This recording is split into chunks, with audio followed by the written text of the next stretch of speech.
नमस्कार मित्रांनो, दिनांक 1 ऑगस्ट 2025 रोजी महाडीबीटी शेतकरी योजना पोर्टलद्वारे कृषी यांत्रिकीकरण घटकाची सोडत यादी काढण्यात आलेली आहे. तरी या यादीमध्ये ज्या शेतकऱ्याची निवड झालेली आहे त्यांनी आवश्यक कागदपत्रे अपलोड करून घ्यायची आहेत, असे आवाहन करण्यात आलेले आहे.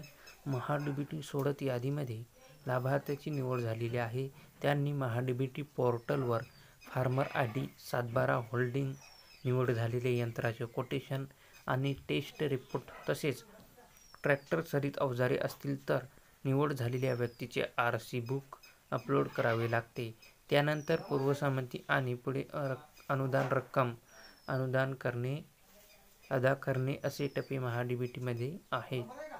तर ट्रॅक्टर चलित अवजारासाठी निवड झालेल्या व्यक्तीचे नवीन नावे ट्रॅक्टर असणे आवश्यक आहे आणि जर ट्रॅक्टर हे निवड झालेल्या व्यक्तीच्या नावाने असेल तर कुटुंबातील सदस्यांच्या नावाने असणे आवश्यक आहे. यामध्ये आई, वडील आणि त्यांचे अविवाहित अपत्ये यांचा समावेश असू शकतो. तर जिल्हानिहाय निवड झालेल्या शेतकऱ्याची संख्या पाहूया. बुलढाणामध्ये 1465 आहे, सोलापूरमध्ये 866, लातूरमध्ये 818, अहिल्यानगरमध्ये 796, जळगावमध्ये 620, सांगलीमध्ये 609, नाशिकमध्ये 458, परभणीमध्ये 455, जालनामध्ये 385, सिंधुदुर्गमध्ये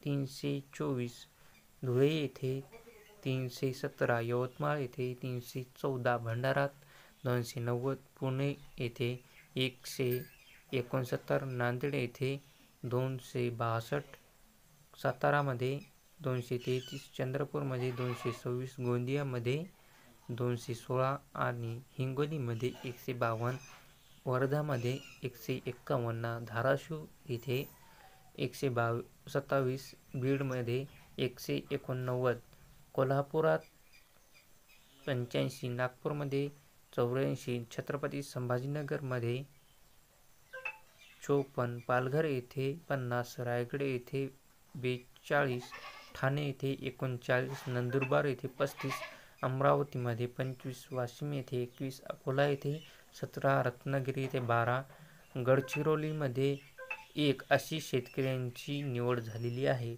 तर ही माहिती तुम्हाला चांगली वाटली असेल तर आमच्या चॅनलला सबस्क्राईब करा आणि सोडत यादी पाहायची असेल तर तुम्हाला डिस्क्रिप्शनमध्ये याची लिंक दिली जाईल, तिथे जाऊन तुम्ही तुमची सोडत यादी बघू शकता. धन्यवाद.